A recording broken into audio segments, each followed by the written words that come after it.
За энэ компрессор задраад хүчил төрөгчтэй уралд орохоор ингээд өөрөө энэ дотор байгаа элементүүд химийн бодисноор шатаад температур нь өсөөд халаад ингээд энэ дотор байсан тос нь ингээд хаснасаа болж шатснасаа болж ингэж утаа гарч байна. За энэ юунаас болж байна вэ гэхээр одоо арай дөнгөж саяын бурцгар байгаагүй шүү дээ.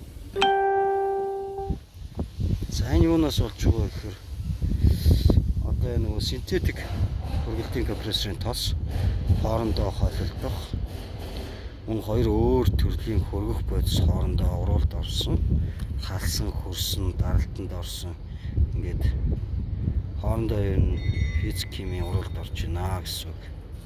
Тэрнээс болоод ингээд компрессор таг зуугаш шатсан. Одоо энэ түрүүн гарахад ийм бурцгар юм байх бас хүчил төрөгчтэй